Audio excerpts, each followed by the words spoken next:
अस्सलाम वालेकुम, welcome to the channel and welcome to the new topic of public health. जिस तरह से हमने पहले लेक्चर में बात की कि हमने बैलेंस डाइट को किस तरह से मेंटेन करना है, और उसमें हमने डिस्कस किया है कि हमारे पास अगर आपने बैलेंस डाइट रखना है तो बैलेंस डाइट में आपने कौन कौन से खुराक जो है ना वो लेनी है डेली बेसिस पे, और रोज़ाना आपने कितना खुराक जो है ना वो लेना है। मतलब आपने अगर खुराक लेना है तो उसमें कौन कौन से ऐसे फूड होने चाहिए जिससे आपका जो डाइट है वो बैलेंस हो जाए। क्लियर है। तो आज का जो असल में हमारा टॉपिक है वो related to the food groups है। मतलब हमारे पास फूड ग्रुप्स में जो है ना मुख्तलिफ अक़साम ऑफ खुराक जो है ना वो प्रेजेंट होते हैं। मतलब मुख्तलिफ अक़साम के खुराक हमारे जो है ना इन्वामेंट में प्रेजेंट होते हैं। तो उस इन्वामेंट में ये जो खुराक हमारे लिए प्रेजेंट है तो इसका इंटेक होना बहुत ज़रूरी है। लेकिन अगर हम इसकी इंटेक करेंगे तो हमें ये पता होना चाहिए कि हमारे इन्वामेंट में कौन कौन सी ऐसी खुराक है जो प्रेजेंट है, और उसकी इनटेक जो है ना वो हमारे लिए क्यों इम्पोर्टेंट है। क्योंकि पहले हमारे पास ये पता होना चाहिए कि कौन कौन से खुराक है और उस खुराक में हमारे लिए कौन कौन से एडवांटेजेस जो है ना वो रखी गई है। ठीक है। तो आज का जो सारा टॉपिक है वो related to the food group से कि कौन कौन से हमारे पास जो है ना मतलब फूड ग्रुप्स हैं, कौन कौन से अक़साम हैं, और उस अक़साम में हमारे लिए कौन कौन से एडवांटेजेस हैं। क्लियर हो गया। तो अगर हम यहाँ पे देख लेना तो following are the main food groups. हमारे पास अगर हम मेन फूड ग्रुप्स की बात करें तो इसमें पहला वाला जो है ना वो कौन सा है, वो है हमारे पास meat, fish, poultry and egg. मतलब क्या है कि अगर हम मीट, फिश और एग की बात करें ना तो ये हमारे पास एक फूड ग्रुप है। अब अगर ये हमारे पास एक फूड ग्रुप हो गया तो ये हमारी बॉडी के लिए क्यों इम्पोर्टेंट है, इसमें कौन कौन से ऐसे न्यूट्रेंट हैं जो प्रेजेंट होते हैं और इससे हमें फ़ायदा हो सकता है। तो अगर हम यहाँ पे देख लेना, so meat, fish, poultry and egg में हमारे पास मोस्टली जो प्रोटीन्स जो है ना वो प्रेजेंट होते हैं।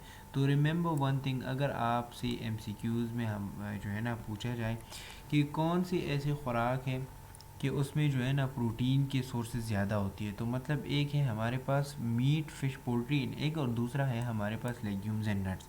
इसको हम बाद में डिस्कस करते हैं। ठीक है। तो remember one thing, meat, fish, poultry में हमारे पास क्या होता है, प्रोटीन की तादाद बहुत ही ज़्यादा होती है। क्लियर है। तो मतलब अगर एक बंदे को प्रोटीन की ज़रूरत है तो वो कौन सी खुराक की इंटेक करेगा, या तो वो मीट की इंटेक करेगा। लेकिन रिमेंबर वन थिंग, ये मीट जो है ना ये लीन मीट होना चाहिए। क्लियर है। लीन मीट जो है ना ये होना चाहिए, क्योंकि लीन मीट के साथ जो है ना उसमें बहुत ज़्यादा ही प्रोटीन प्रेजेंट होते हैं। लेकिन अगर वो लीन मीट ना हो और लीन मीट के अलावा अगर कोई और मीट हो तो उसमें फ़ैट की तादाद प्रेजेंट होती है। क्लियर है। तो अगर आपने प्रोटीन की इंटेक करनी है तो आपने क्या खाना है, आपने या तो मीट खानी है या फिश, पोल्ट्री खानी है, या जो है ना आपने एग की इंटेक करनी है। क्लियर हो गया।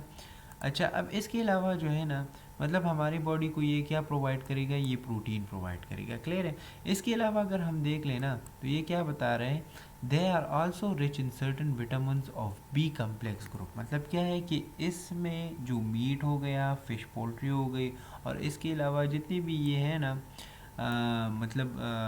जितनी भी ये खुराक है, जो एग हो गई, फिश, पोल्ट्री और मीट हो गई, तो इसमें सिर्फ़ और सिर्फ प्रोटीन प्रेजेंट नहीं है, बल्कि इसके अलावा जो विटामिन बी कम्प्लेक्स है ना ये भी इसमें प्रेजेंट होता है।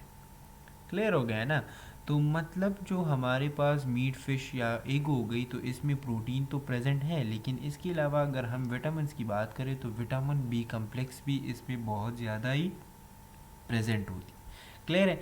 तो अगर एक बंदे को हमारे पास विटामिन बी कम्प्लेक्स की ज़रूरत है तो वो कौन से खुराक की इंटेक करेगा, वो हमारे पास मीट, फिश, पोल्ट्री और एग की इंटेक करेगा।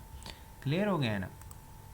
इसके बाद eggs are particularly rich in vitamin A. मतलब अगर आपसे एमसीक्यूज़ में पूछा जाए कि विटामिन ए अगर हमारे पास मीट, फिश, पोल्ट्री और एग में कौन से खुराक में ज़्यादा होती है, तो रिमेंबर वन थिंग, एग्स में हमारे पास विटामिन ए जो है ना वो बहुत ही ज़्यादा होती है।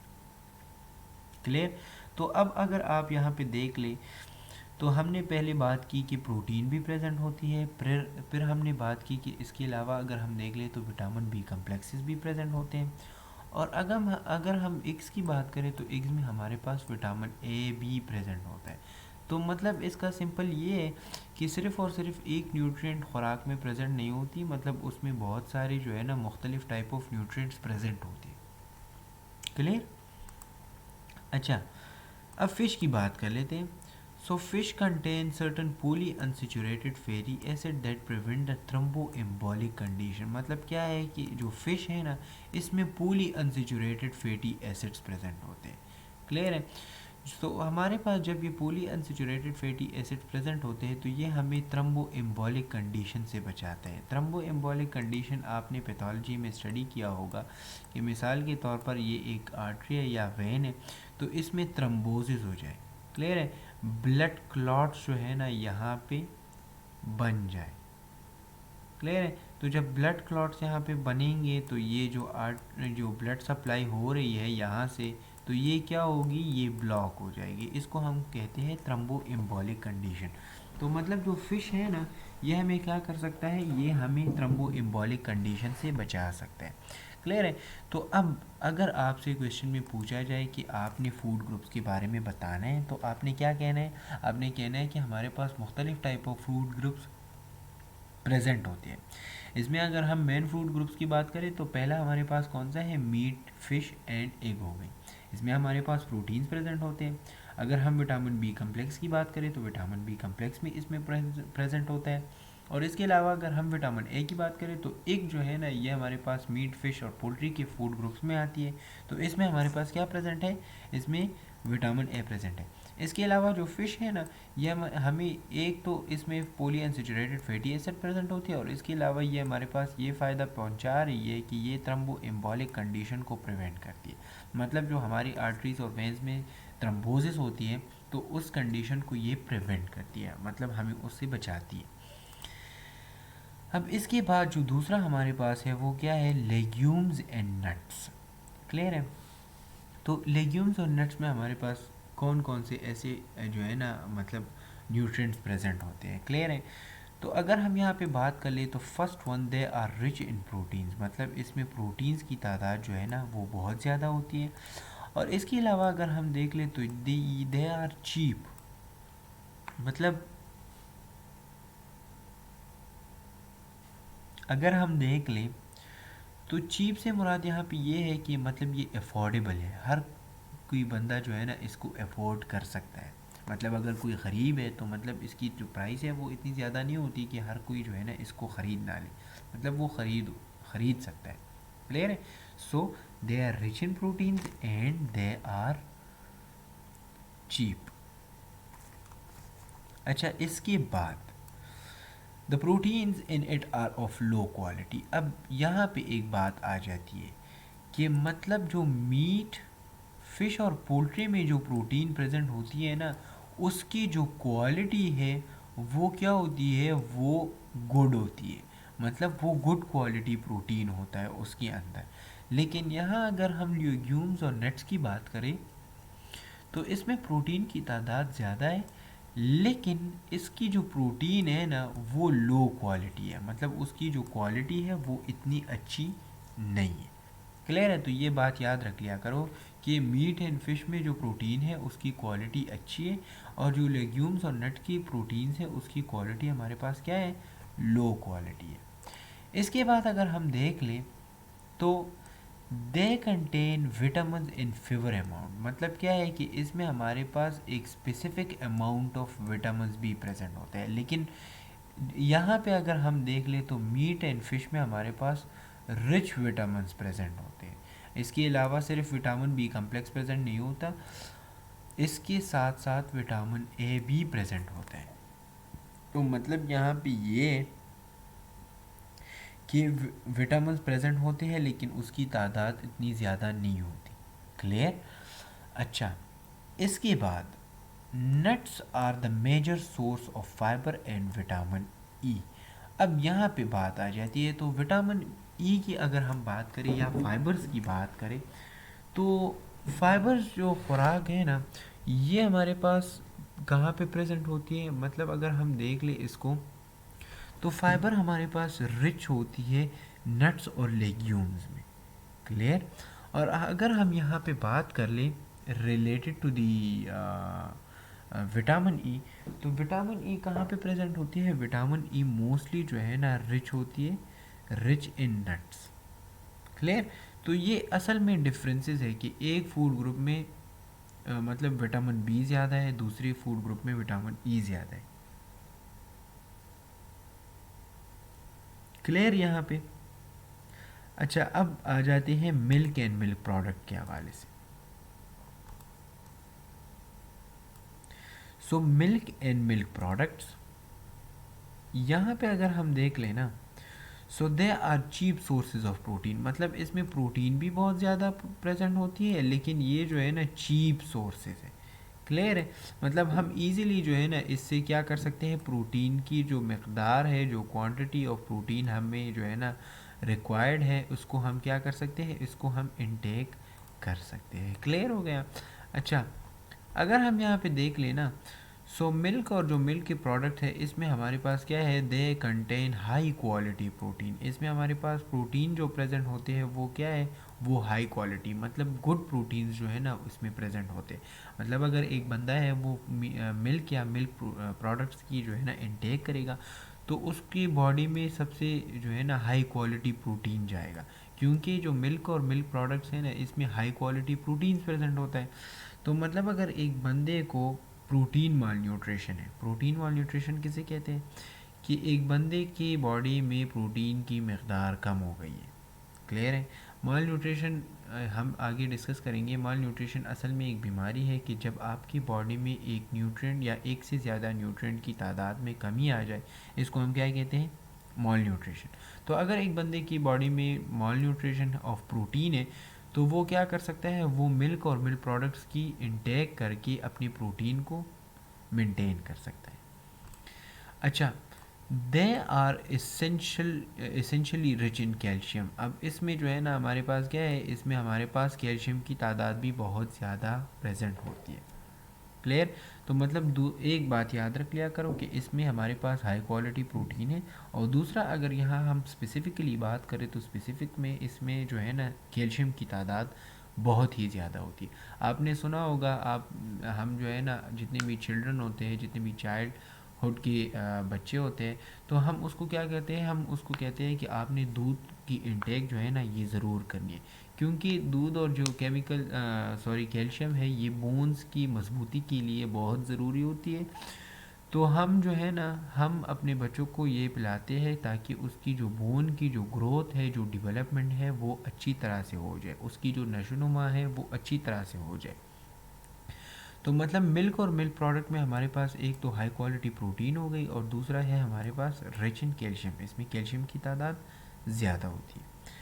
अच्छा, इसके अलावा ग्रेन प्रोडक्ट्स, सो जो अनाज हम जिसे हम जो अच्छा एक बात यहाँ पे रह गई है, दे आल्सो कंटेन द रेबोफ्लोविन। रेबोफ्लोविन हम किसे कहते हैं, ये आपने बायोकेमिस्ट्री में स्टडी भी किया होगा, जो विटामिन बी कम्प्लेक्स होती है, विटामिन बी 2 जो है ना यहाँ पे, तो इसको हम क्या कहते हैं, रेबोफ्लेविन। तो यहाँ पे क्या प्रेजेंट होती है, रेबोफ्लेविन भी प्रेजेंट होती है। अच्छा, अब अनाज की बारे में बात कर लेते हैं, grain products. So they are cheap sources of the energy, मतलब दे आर चीप सोर्सेज, इसके ज़रिए हम इजीली जो है ना एनर्जी इनटेक कर सकते हैं। They contain protein in smaller amount than in meats and milk product, मतलब इसमें प्रोटीन प्रेजेंट होती है लेकिन उसकी जो तादाद है, उसकी जो क्वांटिटी है वो कम होती है। क्लियर हो गई?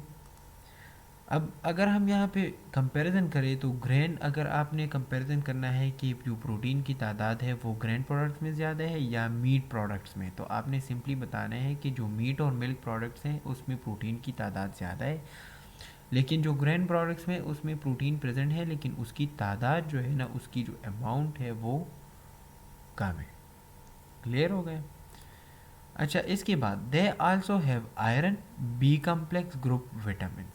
क्लियर है ना?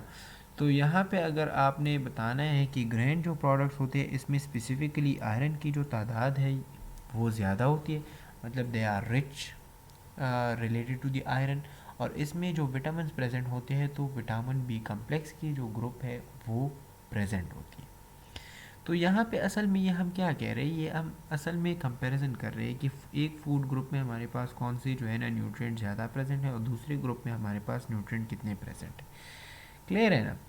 अच्छा, इसके अलावा अगर हम बात कर लें, so green and yellow vegetables they serve as a source of vitamin A. अब विटामिन ए जो है ना, विटामिन ए की अगर हम मतलब अमाउंट की बात करें तो यहाँ पे ये जो है ना, they are the vegetables and जो green and yellow vegetable are the good sources of vitamin A. Clear है। तो इसमें जो है ना विटामिन ए की तादाद जो है ना वो बहुत ही ज़्यादा हो सकती है, होती है। मतलब अगर एक बंदे को विटामिन ए की ज़रूरत है तो वो क्या करेगा, वो असल में येलो वेजिटेबल्स और ग्रीन वेजिटेबल्स की इंटेक करेगा। अच्छा, इसके अलावा दे आल्सो कंटेन मिनरल्स। अब हमारे पास जो मिनरल्स हैं ना वो भी हमारे पास ग्रीन एंड येलो वेजिटेबल्स में प्रेजेंट होती है। क्लियर। अच्छा, लास्ट की अगर हम बात करें, सो टोमेटोज़ एंड सिट्रस फ्रूट, जितने भी सिट्रस फ्रूट्स होते हैं और टोमेटोज़ हो गई, अब इसमें हमारे पास क्या चीज़ प्रेजेंट होती है। तो remember one thing, they are rich in vitamin C. आपने ऑरेंज के बारे में सुना होगा, ऑरेंज के बारे में जो आपने सुना है, तो उसमें असल में क्या चीज़ प्रेजेंट होती है, उसमें विटामिन सी की तादाद बहुत ज़्यादा होती है, तो वो सिट्रस फ्रूट्स में आते हैं। तो मतलब अगर हम फूड ग्रुप की टोमेटोज़ और सिट्रस फ्रूट की बात करें तो उसमें हमारे पास एक तो विटामिन सी ज़्यादा है। क्लियर है। एंड दूसरी यहाँ पे अगर हम देख लें, so tomatoes prevent the prostate cancer in the men. जो प्रोस्टेट ग्लैंड है ना, वहाँ पे असल में क्या होती है, वहाँ पे प्रोस्टेट कैंसर हो सकता है। क्लियर है। तो जो टोमेटोज़ है ना, ये असल में क्या करती है, वो प्रोस्टेट कैंसर को प्रिवेंट करती है। अब इसका मैकेनिज्म क्या है, हम इसको एक अलग क्लास में डिस्कस करेंगे कि how the tomatoes prevent the prostate cancer in the main, और इसके अलावा how tomatoes prevent stomach and rectal cancer in women. Clear है। असल में स्टमक कैंसर और जो रेक्टल कैंसर है ये वुमेन में हो सकता है, तो इसको प्रिवेंट करने के लिए टोमेटोज जो है ना अपना किरदार अदा करती है। मतलब ये प्रिवेंट करती है the prostate cancer in the man, and tomatoes असल में प्रिवेंट करती है स्टमक और rectal cancer in the women. इसकी मैकेनिज्म के बारे में हम बात करेंगे, लेकिन वो एक अलग लेक्चर में होगा। क्लियर है कि किस तरह से जो है ना, मतलब prostate cancer in the men जो है ना वो टोमेटोज प्रिवेंट करती है। क्लियर। तो यहाँ पे ये वाला टॉपिक ख़त्म हो जाता है, क्योंकि हमने फूड ग्रुप्स की बात भी कर ली, तो इसके बाद हम प्रिजर्वेशन ऑफ फूड की बात कर लेते हैं कि मतलब हम किस तरह से फूड को जो है ना वो हम प्रिजर्व कर सकते हैं। आपने देखा होगा, हम एक टाइम पे जो है ना कुछ खुराक बना लेते हैं, उसमें से कुछ रह जाता है तो हम फ्रीज़र में उसको रख के दूसरे टाइम पे जो है ना उसको गर्म करके फिर से खा लेते हैं। तो मतलब ये सारा प्रोसेस किस तरह से होता है, तो इसको हम नेक्स्ट लेक्चर में डिस्कस करेंगे। अच्छा, अब यहाँ पे बात कर लेते हैं फूड ग्रुप्स के हवाले से। तो फूड ग्रुप्स को हमने डिस्कस किया। Remember one thing, food groups जो है ना ये इम्पॉर्टेंट है, ये क्वेश्चंस के हवाले से इम्पॉर्टेंट है और ये एमसीक्यूज़ के हवाले से भी इम्पॉर्टेंट है। अब इससे एमसीक्यूज़ किस तरह से आ सकते हैं कि मतलब एग्स में जो है ना हमारे पास कौन सी विटामिन्स प्रेजेंट होती है। क्लियर। तो इस तरह के क्वेश्चन आ सकते हैं। दूसरी, अगर हम यहाँ पे बात कर ले तो नट्स में हमारे पास कौन सी विटामिन जो है ना वो प्रेजेंट होते हैं। तो ये सारा कुछ आपको आना चाहिए। अच्छा, इसके अलावा अगर हम बात करें मिल्क एंड मिल्क प्रोडक्ट्स की, तो हमारे पास जो मतलब they contain high quality of proteins, and अगर स्पेसिफिक की बात करें तो इसमें हमारे पास क्या प्रेजेंट होती है, कैल्शियम जो है ना वो प्रेजेंट होती है। क्लियर। अच्छा, अगर हम यहाँ पे बात कर ले तो जो ग्रैंड प्रोडक्ट्स है इसमें हमारे पास आयरन की तादाद बहुत ही ज़्यादा होती है।